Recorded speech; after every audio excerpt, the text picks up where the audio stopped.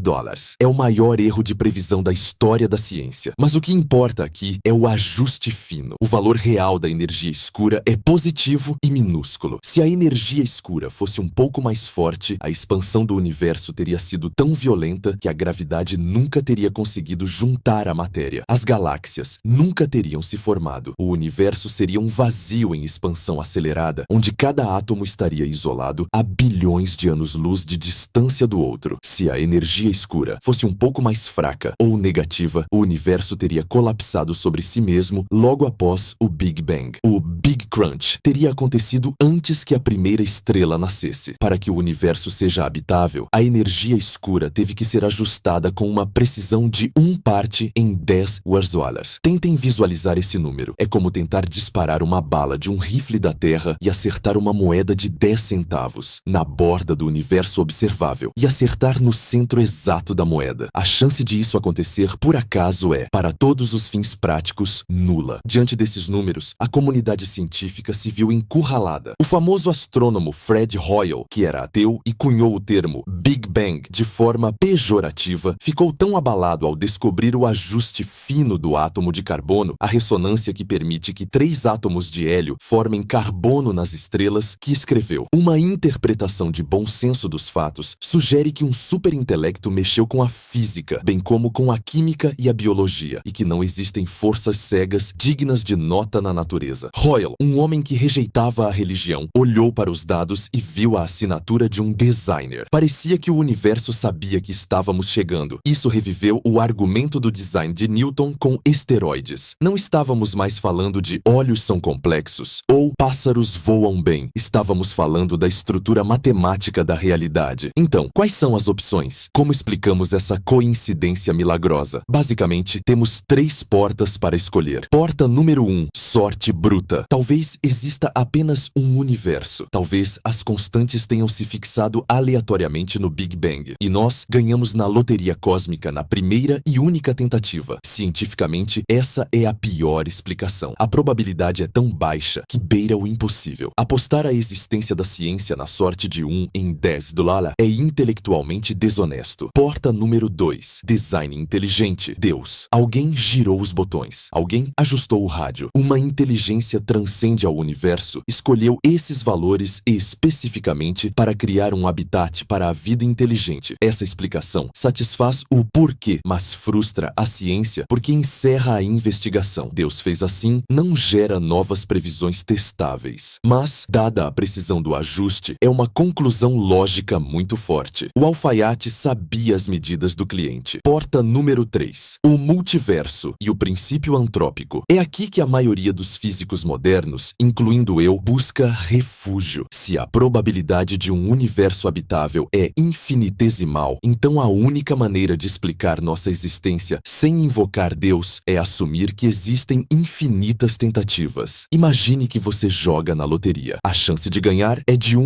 em 50 milhões. Se você comprar um bilhete, você perde. Mas se você comprar 50 milhões de bilhetes, ou se houver 50 milhões de pessoas jogando, alguém vai ganhar. O vencedor pode achar que é um milagre. Porque eu? Deus me escolheu. Mas, estatisticamente, alguém tinha que ganhar. A teoria do multiverso sugere que o nosso Big Bang não foi um evento único. Foi uma bolha que se formou em um banho de espuma cósmica. A teoria das cordas prevê que existem 10 $, soluções possíveis para as leis da física. Isso significa que podem existir 10 $, universos diferentes. Na maioria desses universos, a gravidade é muito forte e tudo colapsa. Em outros, a força nuclear é fraca e nada existe além de poeira. A maioria do multiverso é um cemitério estéril de universos falhados. Mas, em meio a essa infinidade de fracassos, estatisticamente deve haver um universo onde a gravidade é perfeita, a força nuclear é perfeita e a energia escura é equilibrada. Nós vivemos neste universo. Por quê? Não porque somos especiais, não porque Deus nos ama, mas porque não poderíamos estar em nenhum outro lugar. Este é o princípio antrópico. Se o universo fosse hostil à vida, não haveria ninguém lá para perguntar por que o universo é hostil. O fato de estarmos aqui fazendo a pergunta seleciona automaticamente o tipo de universo que observamos. O escritor Douglas Adams, em sua genialidade satírica, criou a analogia da poça d'água para explicar o princípio antrópico. Imagine uma poça d'água acordando uma manhã e pensando: nossa, que mundo interessante este em que me encontro. Esse buraco no chão onde estou, ele se encaixa em mim perfeitamente, não é? Ele tem exatamente a minha forma, a minha profundidade, as minhas curvas. Deve ter sido feito sob medida para mim. A poça está errada. O buraco não foi feito para ela. Ela se moldou ao buraco. Nós somos a poça. O universo não foi feito para nós. Nós evoluímos para nos adaptar às condições do universo. Se as constantes fossem diferentes, talvez uma forma de vida diferente, baseada em silício ou plasma, estivesse lá, perguntando por que o universo é perfeito para o plasma. O multiverso transforma o milagre em estatística. Ele dilui o design com a infinidade. No entanto, o multiverso resolve o problema de Deus? Muitos cientistas acham que sim. Eles acham que é o assassino de Deus final, mas eu peço cautela. O multiverso empurra a questão um nível para cima, mas não a elimina. Pense comigo, se existe uma máquina de gerar universos, seja ela a inflação eterna, a paisagem das cordas ou os buracos negros, quem construiu a máquina? Quem definiu as leis do multiverso? Para que um multiverso gere vida, ele precisa de um mecanismo para variar as constantes físicas em cada tentativa. Ele precisa de uma meta-lei. E se o multiverso em si for ajustado finamente, e se a capacidade de gerar universos férteis for, por si só, uma propriedade que requer um design? Além disso, invocar infinitos universos não observáveis para explicar o nosso universo único único é, filosoficamente, tão pesado quanto invocar um Deus não observável. Ambas as hipóteses, Deus e multiverso, exigem que acreditemos em algo que está além do alcance dos nossos telescópios. Ambas exigem um salto de fé, seja fé na divindade ou fé na matemática infinita. O físico Paul Davies disse: o multiverso apenas muda o mistério de lugar. Ele passa o problema do universo para o gerador de universos. Então, onde isso nos deixa? Nós olhamos para as constantes e vimos uma assinatura. A ciência nos oferece duas interpretações para essa assinatura. Primeiro, foi escrita por uma mente suprema que queria que existíssemos, Deus. Segunda, é um acidente estatístico em uma biblioteca infinita de universos mortos. Multiverso. Não há experimento que possa distinguir entre as duas agora, mas há uma pista final. Uma pista que pode inclinar a balança. A pista está na linguagem que descreve tudo isso. A matemática. Por que, afinal, existe alguma lei? Por que não o nada? E por que essas leis são tão elegantes? O grande mistério não é apenas que os números estão certos, mas que as equações são bonitas. Na próxima sessão, a matemática divina, a linguagem da criação, vamos explorar o argumento ontológico. Vamos perguntar se a matemática é uma invenção da mente humana ou se ela é a própria mente de Deus. Vamos falar sobre Kurt Gödel, o homem que provou matematicamente a existência de Deus ou tentou. Se o universo é feito de matemática, quem é o matemático? Preparem-se. Vamos deixar a física dos átomos e entrar na metafísica dos números. Vamos tentar ler a mente do Criador através da sua caligrafia, as equações diferenciais parciais. Até agora, nesta nossa investigação sobre a existência de uma inteligência cósmica, nós olhamos para as coisas, olhamos para a maquinaria dos planetas com Newton, para os dados probabilísticos dos átomos com a mecânica quântica e para os botões de sintonia fina das constantes universais. Nós olhamos para o hardware do universo, mas qualquer pessoa que entenda de computadores sabe que o hardware é apenas metal e silício inerte sem o software. E o software do universo, a linguagem na qual o código da realidade foi escrito, não é feita de átomos, nem de energia, nem de espaço. Ela é feita de números. Isso nos leva ao mistério mais profundo, elegante e inexplicável de toda a ciência. Um mistério que fez Albert Einstein tremer e que levou Galileu Galilei a proclamar que o grande livro da natureza está escrito na linguagem da matemática. A pergunta é: por que a matemática funciona? Pense nisso por um segundo. A matemática é, em sua essência, um jogo mental. É um exercício de lógica abstrata criado pelo cérebro humano. Nós inventamos símbolos. Desenhamos um 8 deitado e chamamos de infinito. Definimos regras para somar, subtrair e integrar. Nós fazemos isso sentados em uma sala fechada, sem olhar para o mundo lá fora. E, no entanto, quando pegamos esses rabiscos feitos no papel e os aplicamos à realidade, eles descrevem o universo com uma precisão aterrorizante. Porque uma equação inventada na mente de um primata na Terra deve ditar como um buraco negro se comporta a bilhões de anos-luz de distância? Porque a natureza obedece à nossa lógica. O físico Eugene Wigner chamou isso de a irracional eficácia da matemática nas ciências naturais. É irracional porque não há nenhuma razão lógica para que o universo seja matemático. O universo poderia ser caótico, poderia ser lírico, poderia ser governado por magia ou capricho, mas ele é governado por equações diferenciais parciais. Isso nos leva a um debate antigo que divide os maiores pensadores da história em dois campos. A matemática é uma invenção ou uma descoberta? Se a matemática é uma invenção, como a música ou a poesia, então ela é um produto da cultura humana. Se encontrássemos alienígenas, eles poderiam não ter matemática, ou ter uma matemática completamente diferente que não conseguimos entender, assim como eles podem não entender Mozart. Mas se a matemática é uma descoberta, então ela existe independentemente de nós. Ela existe lá fora, em algum lugar, esperando para ser encontrada. Eu sou um físico teórico e a minha experiência e a experiência de quase todos os meus colegas aponta fortemente para a segunda opção. Nós não inventamos a matemática, nós a descobrimos. Nós somos como arqueólogos escavando uma cidade perdida. As equações já estavam lá, enterradas na areia da realidade, muito antes de nascermos. Se encontrarmos uma civilização alienígena do outro lado da galáxia, eles podem não ter a mesma biologia que nós. Eles podem não ter a mesma política. Eles podem não conhecer Shakespeare, mas eles concordarão conosco sobre o valor de pi, nedesnesh e pi,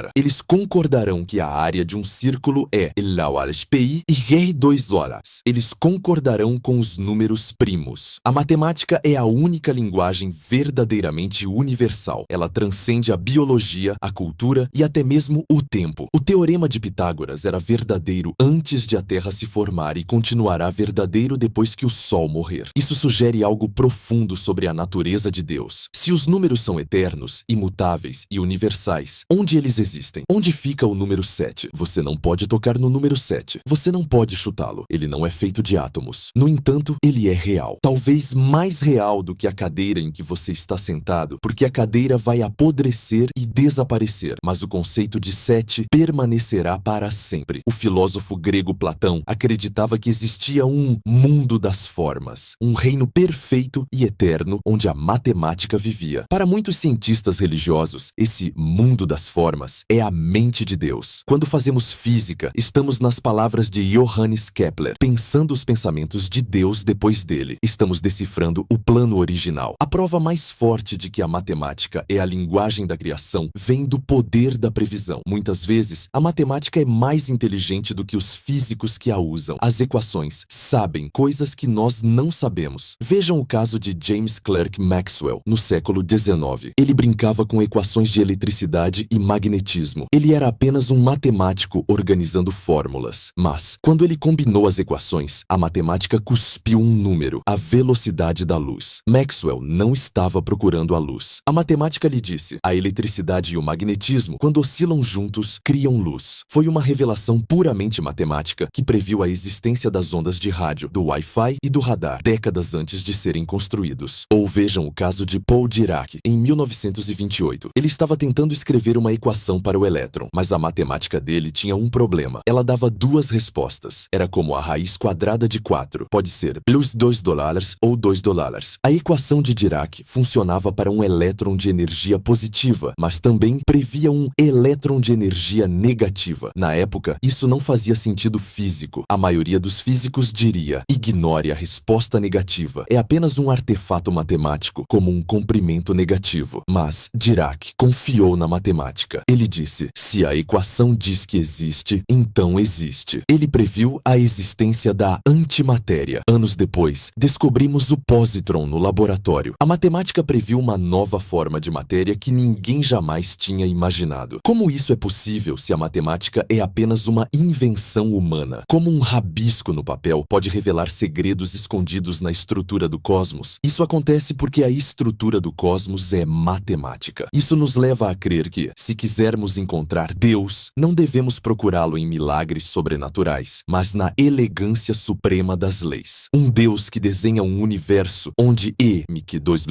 uma equação tão simples que cabe em uma camiseta, mas que contém o segredo das estrelas, é um Deus de inteligência infinita. Mas será que podemos usar essa mesma lógica matemática para provar a existência do próprio Deus? Não apenas inferir, mas provar. Como provamos um teorema de geometria? A maioria das pessoas não sabe, mas um dos maiores lógicos de todos os tempos tentou fazer exatamente isso. E ele era um homem que já mencionamos nesta série, Kurt Gödel. Gödel, o homem que quebrou o determinismo com seus teoremas da incompletude, era um teísta convicto. Ele tinha medo de fantasmas, acreditava em vida após a morte e lia a Bíblia obsessivamente. E em seus cadernos secretos, ele escreveu o que chamamos de prova ontológica de Gödel. Ele pegou um argumento antigo de Santo Anselmo e o traduziu para a linguagem rigorosa da lógica modal, a lógica da possibilidade e necessidade. O argumento, simplificando muito, é o seguinte: primeiro, definimos Deus como um ser que possui todas as qualidades positivas. Segundo, a existência necessária é uma qualidade positiva. É maior existir necessariamente do que existir apenas por acaso. Terceiro, portanto, se é possível que Deus exista, então ele deve possuir a qualidade da existência necessária. Quarto, logo, Deus deve existir em todos os mundos possíveis. Gödel escreveu isso em símbolos lógicos complexos. Ele mostrou o caderno para alguns amigos matemáticos, mas nunca o publicou em vida, com medo de ser ridicularizado pelos seus colegas ateus. Décadas depois, cientistas da computação pegaram a prova lógica de Gödel e a rodaram em supercomputadores. Eles verificaram a sintaxe lógica, e a resposta do computador foi: a prova é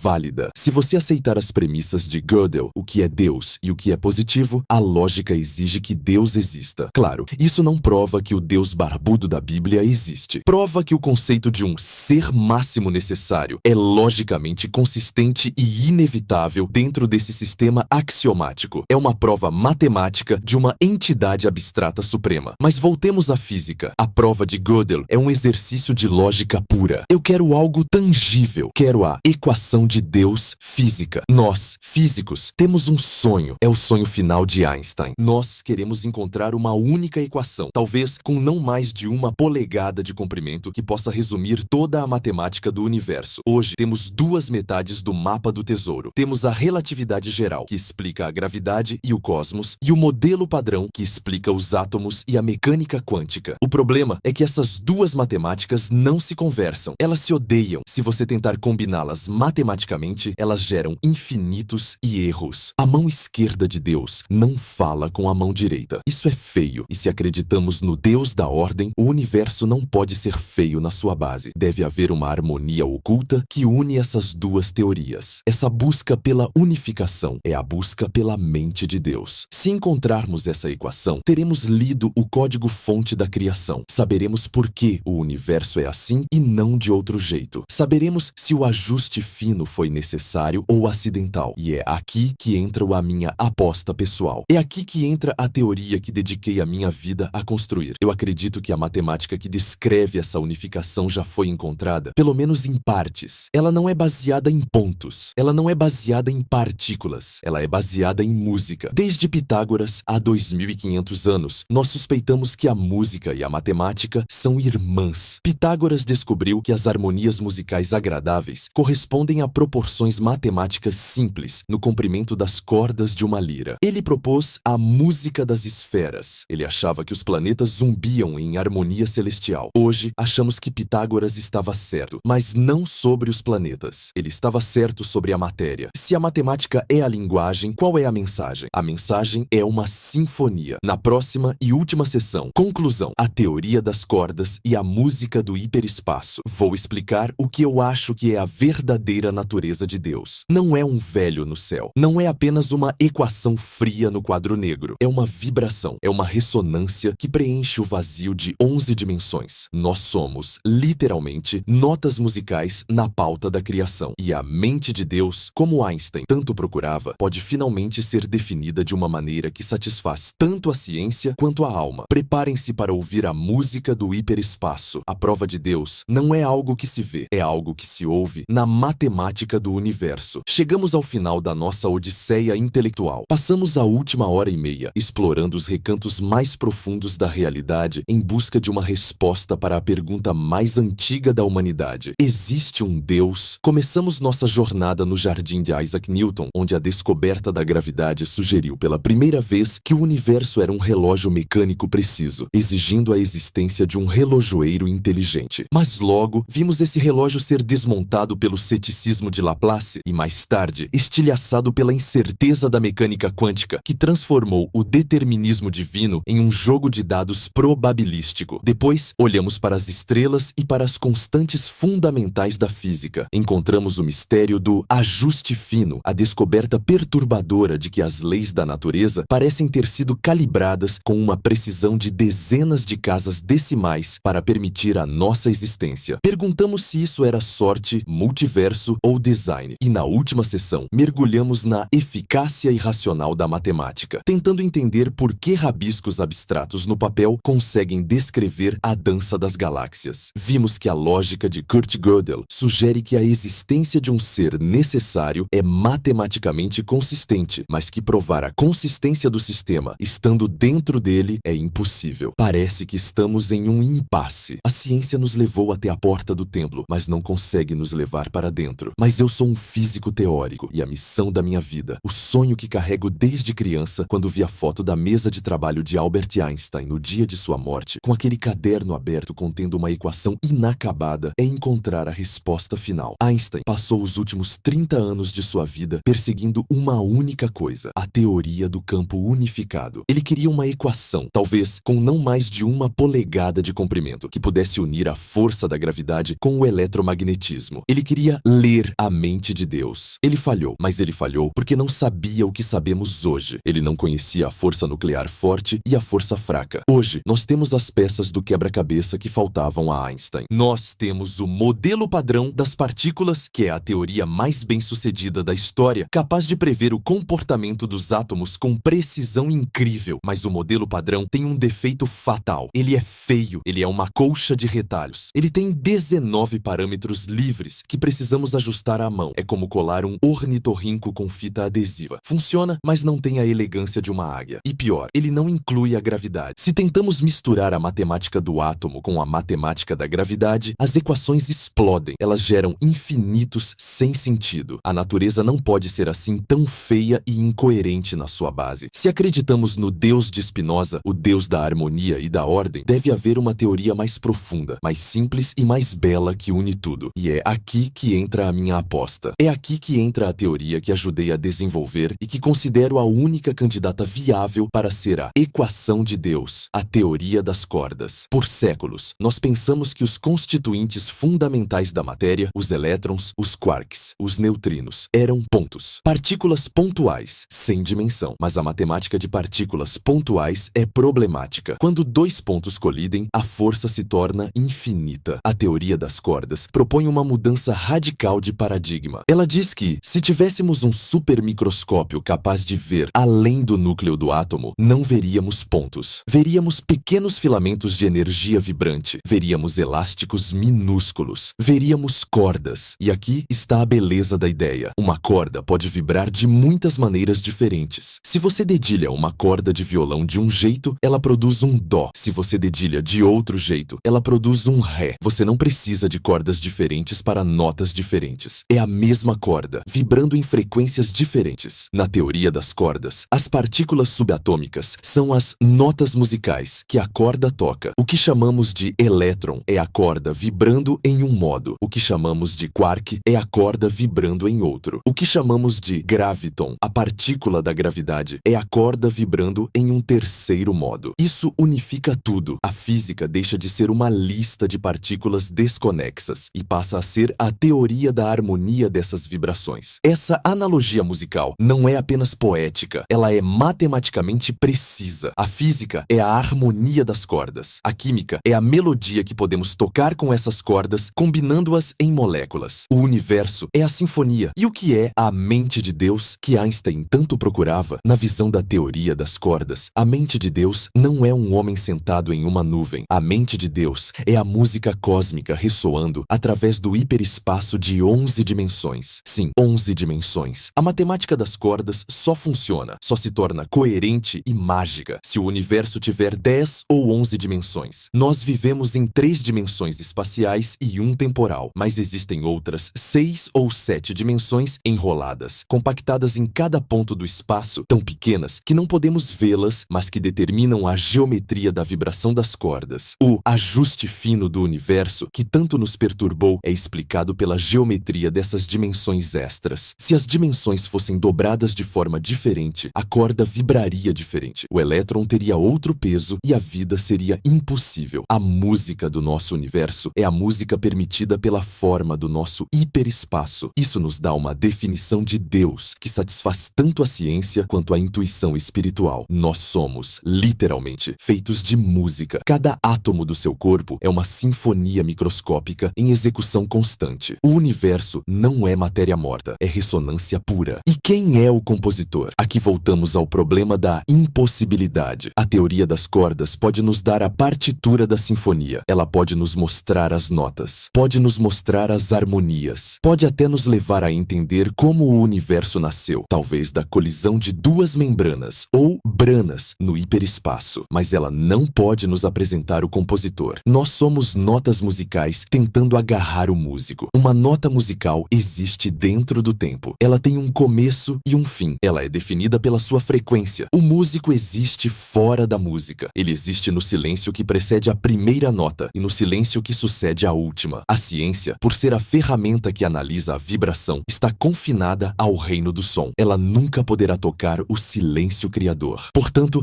a prova científica definitiva de Deus é impossível, porque a ferramenta é menor que o objeto de estudo. O microscópio não pode pode ver o olho de quem o usa. No entanto, essa impossibilidade não deve nos levar ao desespero ou ao niilismo. Pelo contrário, o fato de não podermos provar Deus é o que torna a ciência e a vida tão preciosas. Se Deus aparecesse no céu amanhã com trombetas e raios, a dúvida acabaria, a busca acabaria, a liberdade acabaria. Seríamos esmagados pela certeza absoluta. O universo foi construído com uma ambiguidade intencional. Ele nos dá pistas suficientes para acreditarmos que há um propósito, a elegância matemática, o ajuste fino, a beleza das leis, mas mantém o silêncio suficiente para que tenhamos que buscar a verdade por nós mesmos. Ele nos deixa livres para sermos ateus, que veem apenas o acaso, ou crentes que veem a providência. Essa liberdade é o maior presente que a mente de Deus nos deu. Eu, Michio Kaku, olho para o universo através das equações da teoria de campo de cordas. Quando vejo a maneira como a gravidade emerge inevitavelmente da vibração de uma corda fechada, sinto o mesmo arrepio que sinto ao ouvir uma fuga de Bach. Não é apenas certo, é belo, é sublime. Para mim, isso é evidência suficiente de que não vivemos em um acidente cego. Acidentes não compõem sinfonias. Explosões em ferros velhos não criam Boeings 747. Há uma inteligência profunda tecida na tapeçaria do espaço-tempo. Pode não ser o Deus que se importa se você come carne na sexta-feira ou se você acende uma vela, mas é um Deus que se importa com a simetria, com a complexidade e com a evolução da consciência. Talvez o objetivo do universo, o objetivo dessa música colossal, seja criar seres capazes de ouvir a música. Nós somos o universo tomando consciência de si mesmo. Nós somos a maneira que o compositor encontrou de apreciar a sua própria obra. Cada vez que um cientista descobre uma nova lei, cada vez que um artista cria uma nova beleza, cada vez que você olha para o céu e se maravilha, você está participando do propósito divino. Você está ouvindo a música. Então, é impossível provar que Deus existe? Sim, você nunca encontrará uma equação que diga Deus